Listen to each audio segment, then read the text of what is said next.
الحمد للہ رب العالمین والصلاة والسلام علی سید الانبیاء والمرسلین اما بعد فاعوذ باللہ من الشیطان الرجیم بسم اللہ الرحمن الرحیم فصل فی سنن الغسل فصل سنتوں کی غسل کی سنتوں کے بیان میں غسل کی سنتیں بیان کرنا چاہتے ہیں کہ غسل میں کیا کیا چیز سنت ہے۔ یسن فی الاغتسال اثنا عشر شیئا، سنت ہے غسل کرنے میں 12 چیزیں۔ کتنی؟ 12 چیزیں سنت ہیں غسل کرنے میں۔ ابتدا کرنا تسمیہ کے ساتھ، ابتدا میں بسم اللہ پڑھنا، یہ کیا ہے؟ سنت ہے۔ والنیت، اور نیت کرنا غسل کی، یہ بھی کیا ہے؟ سنت ہے۔ اور دونوں ہاتھوں کو دھونا الی الرسخین، کلائیوں تک، ادھر تک دونوں ہاتھوں کو دھونا، یہ کیا ہے؟ سنت ہے۔ ویمسح الرأس، اور مسح کرنا سر کا، یہ بھی دونوں ہاتھوں کو دھونا کلائیوں تک، اور نجاست کو دھونا، یہ بھی کیا ہے؟ سنت ہے۔ یعنی کہ اگر جسم پر کسی جگہ پر نجاست لگی ہوئی ہے تو اس کو دھونا، یہ کیا ہے؟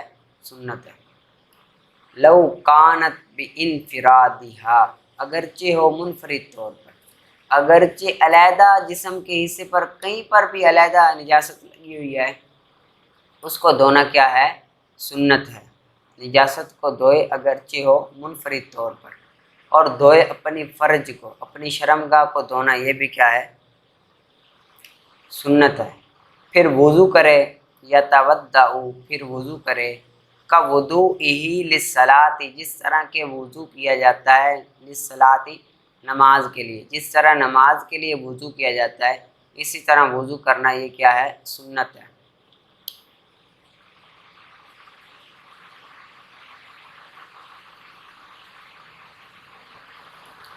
ٹھیک ہے۔ فَيُسَلِّسُ الْغُسْلَ، پس 3 مرتبہ دھوئے، بس وہ 3 مرتبہ دھوئے۔ فَيُسَلِّسُ، 3 مرتبہ غسل، دھوئے، 3 مرتبہ وہ دھوئے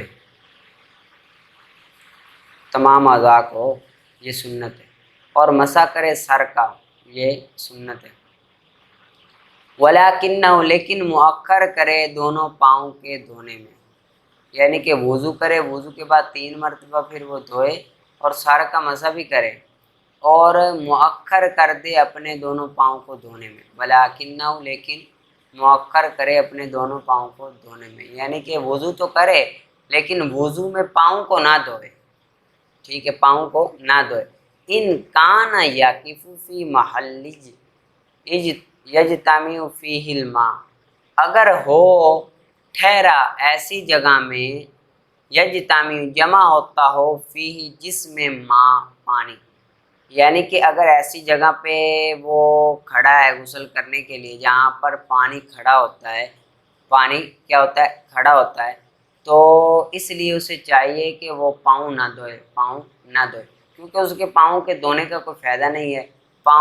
پانی کھڑا ہے، پاؤں پانی میں ڈوب رہے ہیں، اور پانی کیا ہے؟ مستعمل ہے، ٹھیک ہے، پانی کیا ہے؟ مستعمل ہے، پاؤں کے دھونے کا کوئی فائدہ نہیں ہے، اسی وجہ سے وہ پاؤں نہ دھوئے بلکہ بعد میں دھوئے۔ یہ پہلے دور میں ہوتا تھا نا، جہاں پر غسل کرتے تھے تو نیچے پانی جمع ہو جاتا تھا، آج نہیں ہے، آج تو پانی بہہ جاتا ہے۔ اگر پانی بہہ جائے تو پھر وہ وضو کے ساتھ پاؤں کو بھی دھو لے، ٹھیک ہے، پانی اگر بہہ جائے تو پھر وضو کے ساتھ پاؤں کو بھی دھو لے۔ یہ اس وقت ہے جب وہ ایسی جگہ پر کھڑا ہو کہ پانی نہ بہے، پانی بلکہ کھڑا ہو جائے، تو پھر کیا کرے گا؟ وہ غسل کرے گا۔ آگے نحو کا ہے توابع کا بیان، توابع کا بیان۔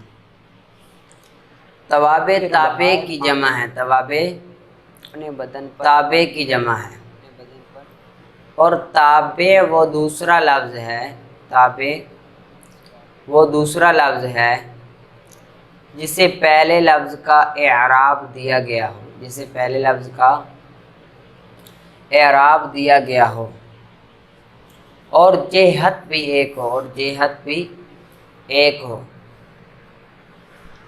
یعنی پہلے لفظ پر فاعل ہونے کی وجہ سے رفع آیا تو دوسرے لفظ پر بھی فاعل ہونے کی وجہ سے رفع آئے گا۔ جہت بھی ایک ہو، جہت بھی ایک ہو، یعنی پہلے لفظ پر فاعل ہونے کی وجہ سے رفع آئے تو دوسرے لفظ پر بھی فاعل ہونے کی وجہ سے رفع آئے، اس پہلے لفظ کو متبوع اور دوسرے لفظ کو تابع کہتے ہیں۔ پہلے لفظ کو متبوع اور دوسرے لفظ کو تابع کہتے ہیں۔ جیسے جاء رجل عالم، جاء رجل عالم، ٹھیک ہے، جاء رجل عالم۔ متبوع ہمیشہ اعراب میں تابع کے مطابق ہوگا، متبوع ہمیشہ اعراب میں تابع کے مطابق ہوگا۔ آگے تابع کی 5 قسمیں، تابع کی 5 قسمیں ہیں۔ صفت، نمبر 1 صفت، نمبر 2 بدل، نمبر 3 تاکید، نمبر 4 معطوف، اور 5واں ہے عطف بیان، عطف بیان۔ تابع کی 5 قسمیں ہیں، صفت، بدل، تاکید، معطوف اور عطف بیان۔ صفت، صفت وہ تابع ہے جو اپنے متبوع کا یا اپنے متبوع کے متعلق کا وصف یعنی اچھائی یا برائی بیان کرے۔ صفت وہ تابع ہے جو اپنے متعلق کا یا اپنے، وہ تابع ہے جو اپنے متبوع کا، صفت وہ تابع ہے جو اپنے متبوع کا یا اپنے متبوع کے متعلق کا وصف یعنی اچھائی یا برائی بیان کرے، ٹھیک ہے، اور صفت کے متبوع کو موصوف کہتے ہیں۔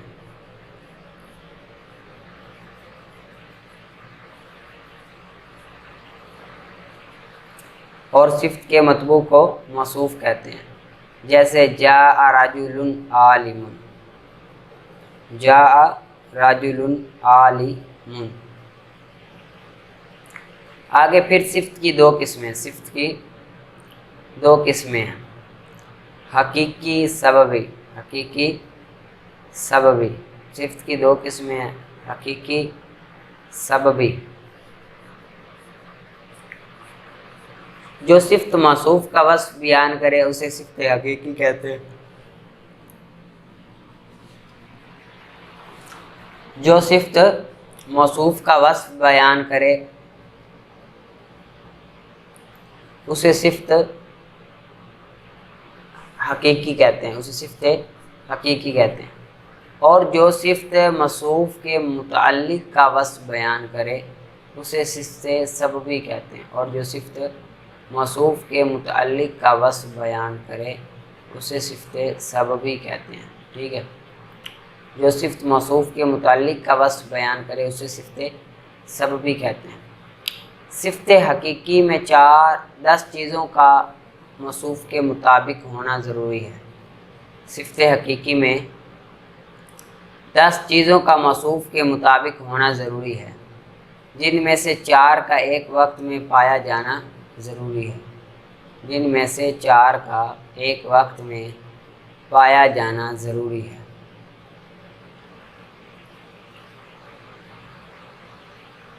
ٹھیک ہے، اور صفت سببی میں 5 چیزوں کا موصوف کے مطابق ہونا ضروری ہے، اور صفت سببی میں 5 چیزوں کا موصوف کے مطابق ہونا ضروری ہے،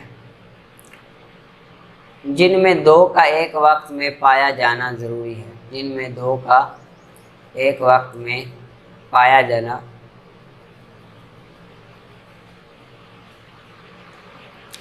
ضروری ہے، جن میں دو کا ایک وقت میں پایا جانا ضروری ہے۔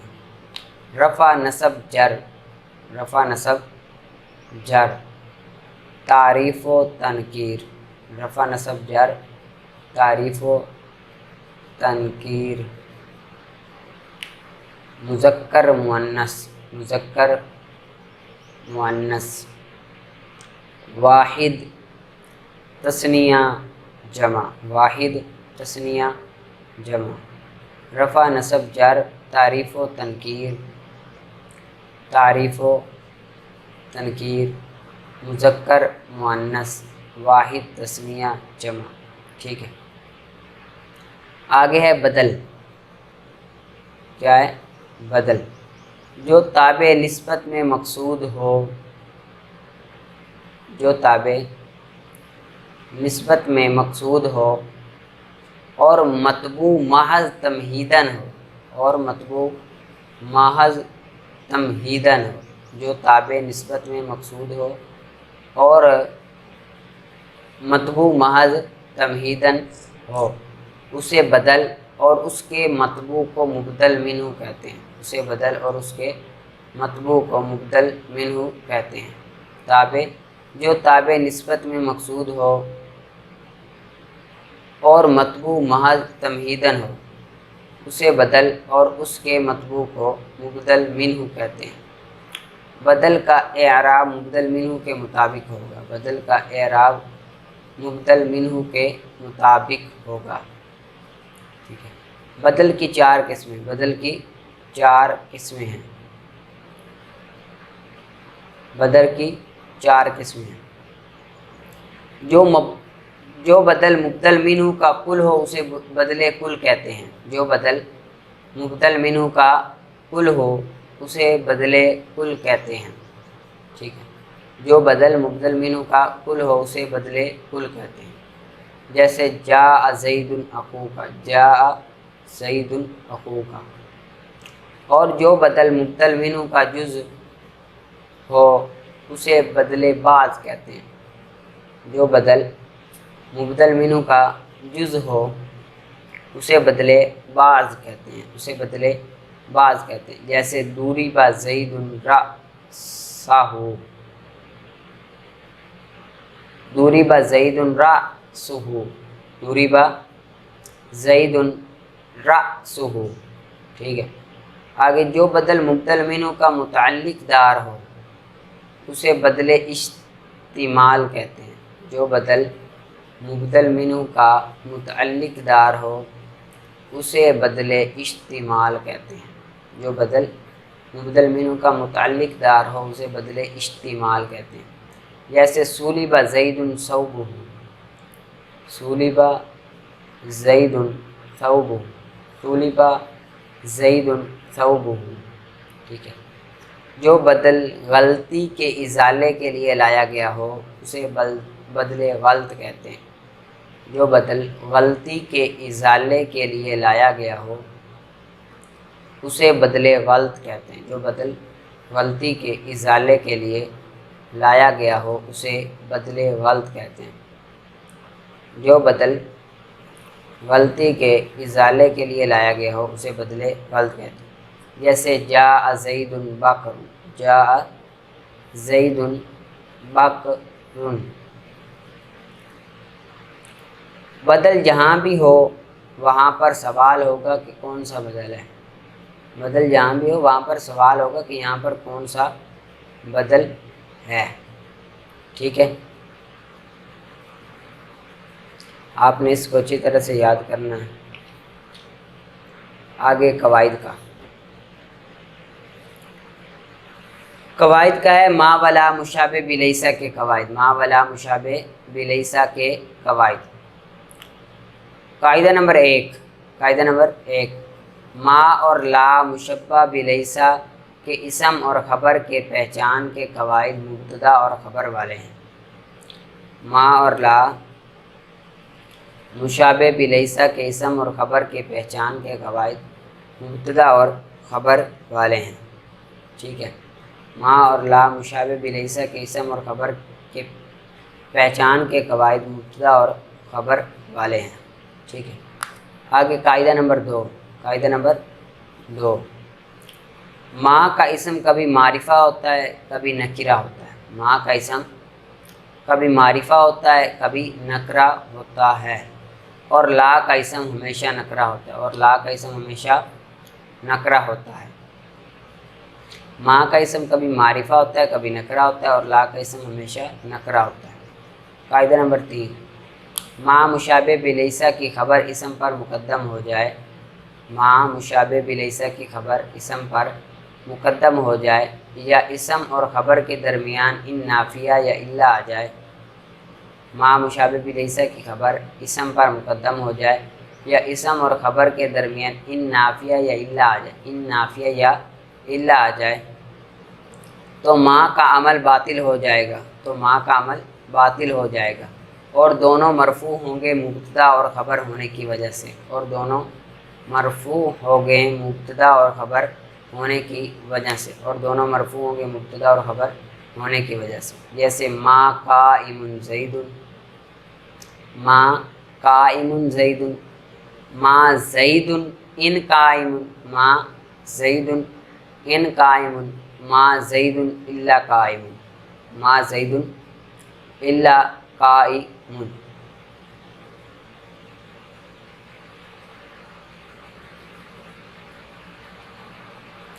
آگے ما مشابہ بلیسا کی خبر پر لفظ بل یا لاکن کے ذریعے عطف ڈالا جائے تو اس کے معطوف کو مرفوع پڑھیں گے.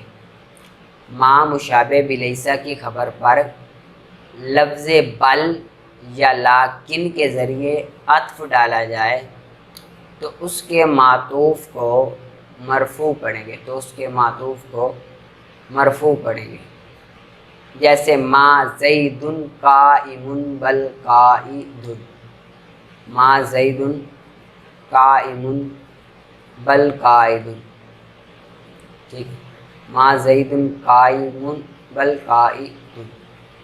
آگے لائے نفی جنس کے قواعد، لائے نفی جنس کے قواعد.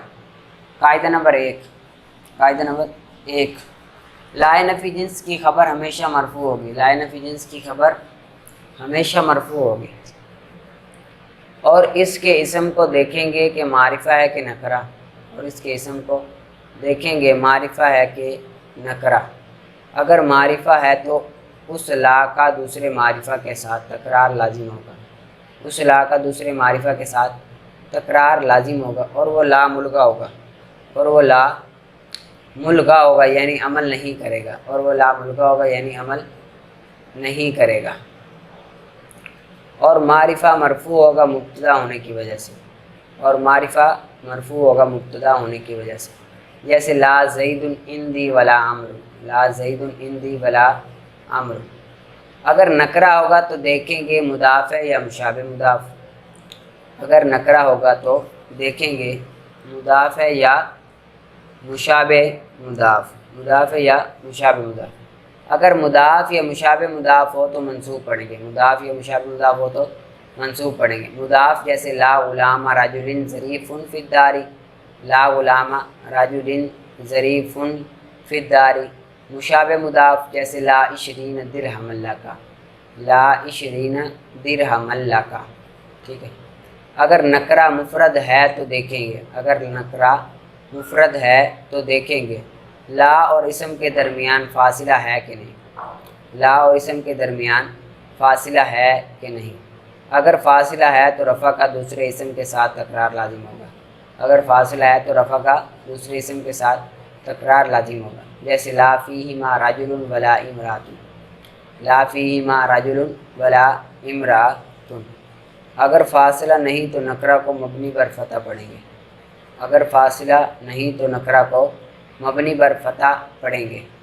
جیسے لا رجل فی الدار، لا رجل فی الدار.